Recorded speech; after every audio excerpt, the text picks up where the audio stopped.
Every minute in every town, city and village all over the world, things are happening. And some things are just so significant that the word needs to be spread. And that's where the news comes in. The word news stands for notable events, weather, and sport. But due to the fact that they need to fill a 1-hour time slot every day of the week, and the fact that not every day is an absolute blockbuster, some of the stuff that makes it to the news is not even worth showing.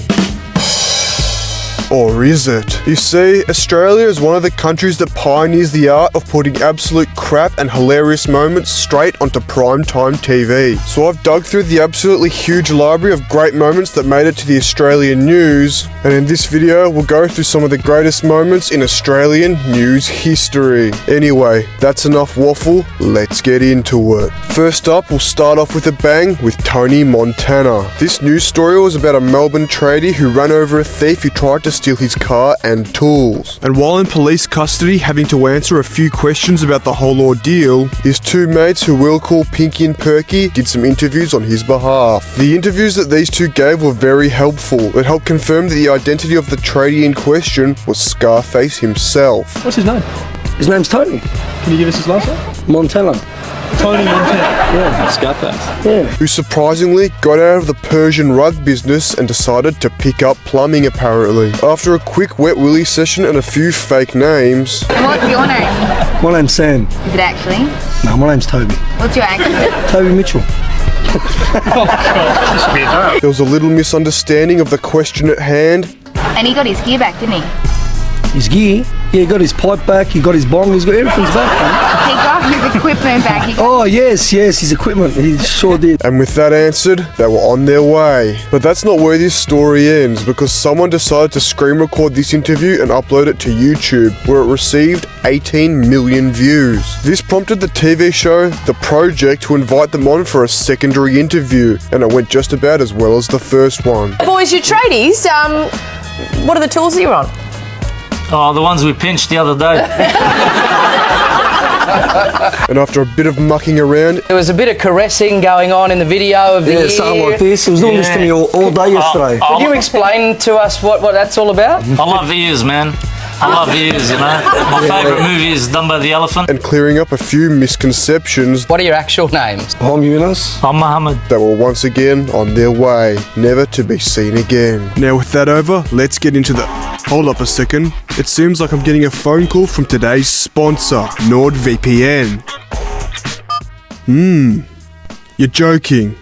Seriously? Alright, we'll get into the next one in a minute, but in the meantime, we've got some breaking news from NordVPN. Did you know that you could get 4 months extra on a 2-year plan just by going to nordvpn.com/yorakhunt? And that it's risk-free with Nord's 30-day money-back guarantee? Well hey, thanks to my infinite wisdom and extremely educational videos, now you do. Now some of you may be wondering, what is NordVPN? And luckily for you, if you want education, you came to the right place. Now I personally use NordVPN to watch TV shows from overseas that aren't available in the land down under. NordVPN is also the fastest VPN on the market, and the cost per month is less than a service station sausage roll. So mathematically, signing up is a no-brainer. And while NordVPN is a VPN, it isn't only a VPN. It also has built-in threat protection, MeshNet, a dark web monitor, and many other important and useful features. But if I went through every single one of them, we'd be here all day. So whether you want to watch region-locked content from other countries,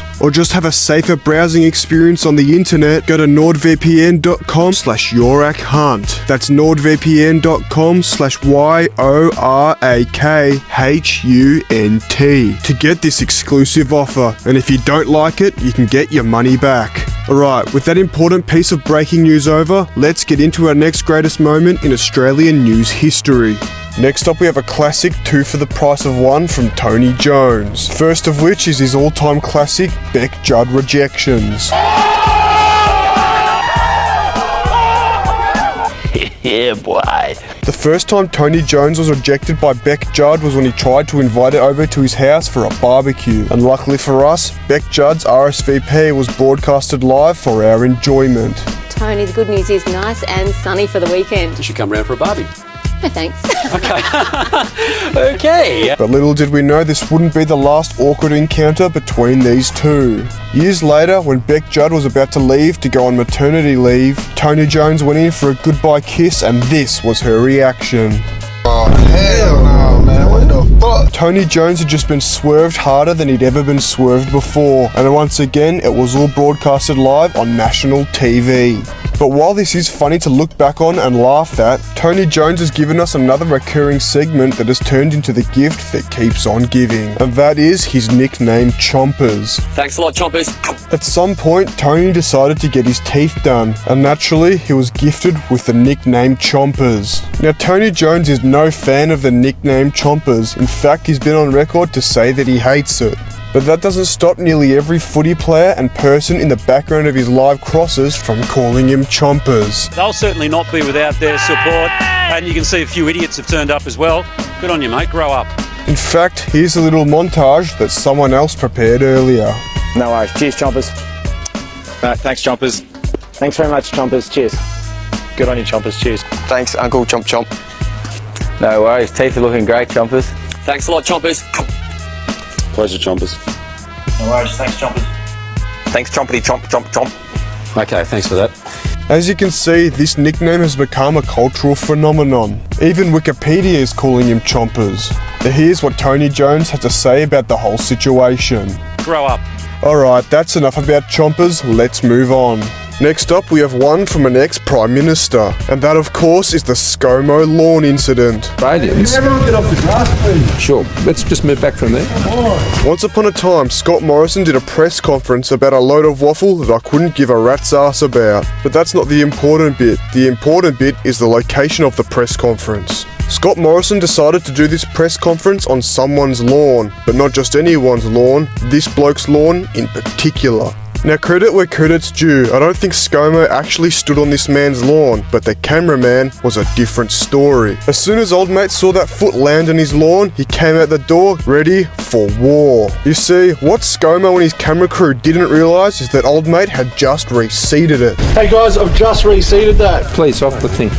So after a stern telling off and rectifying the situation, old mate went back inside and Scomo laughed it off. Next up, we have another personal favourite of mine, and that is the COVID barbecue mic toss. Now, some of you may remember that a couple years ago, we had a few lockdowns, and some people weren't happy about it. And one of those people was this man right here. Now, 7 News decided to do a story about the park or something, and while they were out there, they found this man violating the lockdown rules. So naturally, they decided to give him an interview. Now, what they didn't know was that this interview would only be one question long, so I'll just let this clip play and you'll see why. Barbecues along the Yarra sat idle, except for this one, but these mates weren't willing to explain. Did you realise there's a lockdown? Can't wait for some of these snags. These are going to be good at.